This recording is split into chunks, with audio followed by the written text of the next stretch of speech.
සමාවෙන්න මට එහෙම ඇහුවද? ආමතුරු තුටු පඳුරු දීපුවා මම ගත්තට නෑ නෑ එහෙම පවුන මේක මේක තමයි සතුට මේක තමයි සතුට කියන්නේ. රෑ කීයද? දැන් වෙලාව රෑ 10ට කිප්පි. අපි කොහෙද වැල්ලවායේ ධර්මදේශනාව අවසන් වෙලා යන අතරමඟදී අපි අපූර්ව දසුණක් සංවේදී දර්ශනයක් දැක්කා. දැන් වෙලාව 10ට කිප්පි. අපි අපූර්ව සංවේදී දර්ශනයක්. අතරුවන් සන්නෑ මම කොහෙද යන්නේ? මම වැල් දුගේ ආයි ගෙදර යන්නේ. ඔව් මේ වෙලාවේ ටිකට් විකුණලා යන්නේ දැන් ටිකට් ඉවරුනේ දැන් ටිකක් වෙලා. ඉතින් ඔන්න අද අපි මේ වැල්ලවායේ වැඩසටහනක් ඉවර වෙලා යන අතරමඟදී තමයි මේ දර්ශනය අපේ නෙත ගැටුනේ. ඉතින් අපිට මෙතනින් මේ අයට උදව් කරලා යන්න ඕනේ කියලා හිතුණා. ඉතින් බලන්න මේක සංවේදී කාරණයක්. මේ තාත්තගෙන්ම මේ කතාව පිළිබඳව අහලා බලන්න. ඔව්. මාම අපිට කතාව කියන්නකෝ. මමත් උපතින් ආබාධිත. දකුණු කකුල පණ නැහැ. මගේ ළමයා ඔළුවේ වතුර පිරලා පොඩි කාලේ මේ ඔපරේෂන් කරලා ඔය ඔළුව දෙපැත්තම කපලා බට දෙකක් දාලා තියෙන්නේ. ඒක මේ ළමයාද? ඔව් මේ ළමයාගේ ඔළුවේ දෙපැත්තෙම කපලා. මෙයා තමයි තාත්තව තල්ලු කරගෙන උදේටනේ උදේ හවස දැන් මේ රාත්‍රී 10 මාරට කිට්ටියු බොහෝ රැවිලා. ඉතින් මේ වැඩි වෙරලා යන ගමන්නේ මේ ළමයට කිසිම දෙයක් ලොකුවට තේරෙන්නේ නැහැ. උපතින්ම මානසික රෝගයකින් පෙළෙන්නේ. ඉතින් මේ ළමයා තමයි මේ අහිංසක ආබාධිත තාත්තා බලාගන්නේ. මේ ළමයක් ආබාධිත දරුවෙක්. අපිට අද හිතුණා අද අපිට ධර්මදේශනාවට අපිට වැඩසටහනට හම්බෙච්ච ඒ මූල්‍යම පිරිකර ඒ ටික මේ අහිංසක තාත්තටත් මේ අහිංසක දරු පැටියටත් මේ පවුල වෙනුවෙන් ලබා දෙන්න අපි තීරණය කරා. ගෙදර ඉන්නවා මගේ නෝනයි දරුවගේ අම්මා හැම ඉන්නවා. දරුවගේ අම්මත් මන්දමානසික උපතින්ම යාගෙත් මේ මොලේ වර්ධනය නැහැ. ඒ හින්දා එයාට වැඩක් කිව්වට කරන්න බෑ. එයා ඇවිල්ලා මම උයලා තියලා ආවයින් පස්සේදී තමයි ඒගොල්ලෝ බෙදාගෙන කන්නේ.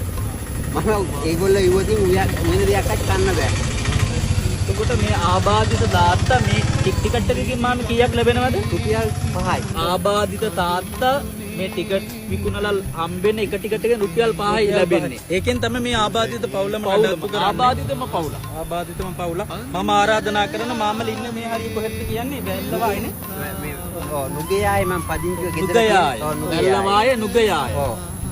ඉතින් ආරාධනා කරනවා ඔයාලත් දැක්කොත් මේ අහිංසක දරුවත් මේ මාමවත් අනිවාර්යයෙන්ම දැක්කොත් ඒකින්දම මේ වීඩියෝ එක දාන්නේ. මේක සමාජයට ආදර්ශවත් වෙන දෙයක් නිසාම පමණයි අපි මේ දේවල් සෝෂල් මීඩියා හරහා ඔබට පෙන්වන්නේ. ඉතින් මම මොකද මේ අයට අපි උදව් කරේ නැත්තම් වෙන අයට මොකද මෙයාලා ඇත්තටම ආබාධිතය.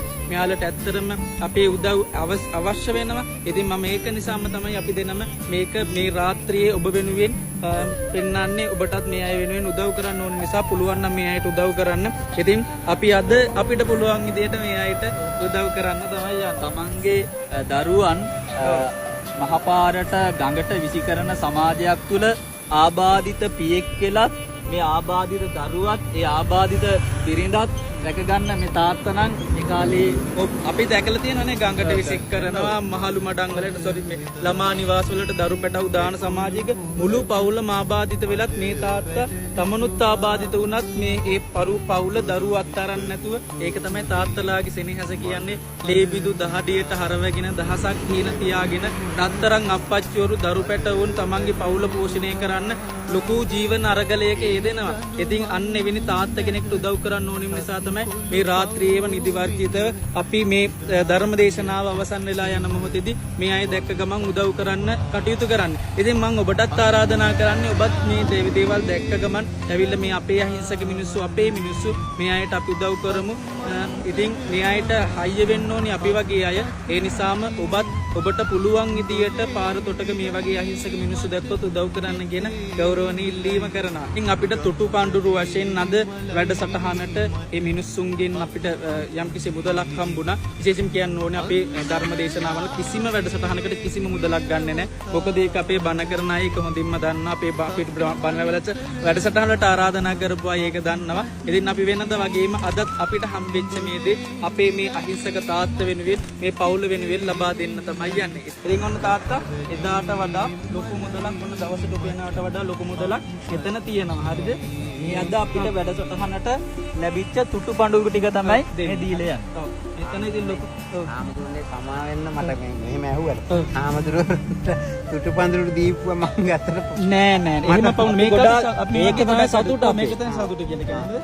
ඒ නිසා මේ අපි තව ඉස්සරහට උදව් කරන්න බලාපොරොත්තු වෙන ඔයාලගේ contact numbers ඒ විස්තර අපි අරන් යන්නම්. හරිද? ඒ විස්තර අරන් ගිහිල්ලා අපි ඔයාලට උදව් කරන්නම්. ඒ වගේම ඔයාලගේ number phone මොන හරි තියෙනවද? අපි ඔයාලගේ හරි number එක මේ page එක හරහා අපි මෙයාලගේ number එක දාන්න. අපේ නෙමෙයි මෙයාලගේ number එක දාන්න. පුළුවන් අය දැක්කොත් මෙයාලට උදව් කරන්න. හරිද? ජීවිතේ වැටෙන්නේ කොච්චර බාධකාවක්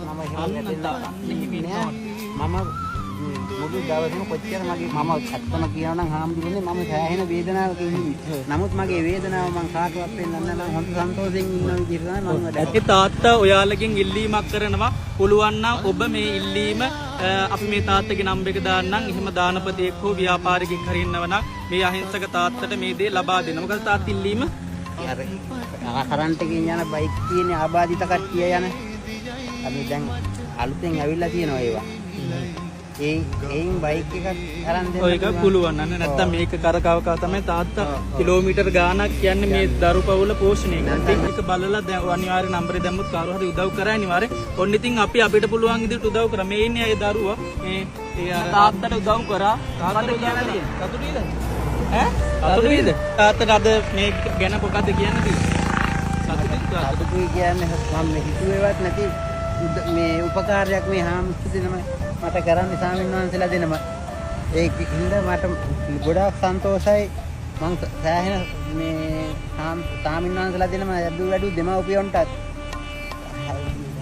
ස්වාමීන් වහන්සේලාට දානය කරන සියලු දෙනාටමත් මම මේ එකම සිතින් ප්‍රාර්ථනා කරන්නේ කිසිම දවසක ලෙඩක් දුක් කරදරයක් නැතුව නිදුක් නිරෝගී ජීවිතයක් ගත කරන්න ලැබේ. ඉදින් ආනන්දය මේ සසරේ වැලියටයක් තරම් වූ සැපතක් වේ නම් මා සසර මෙතරම් ගෝර දුකක් යයි නොවදාළමි.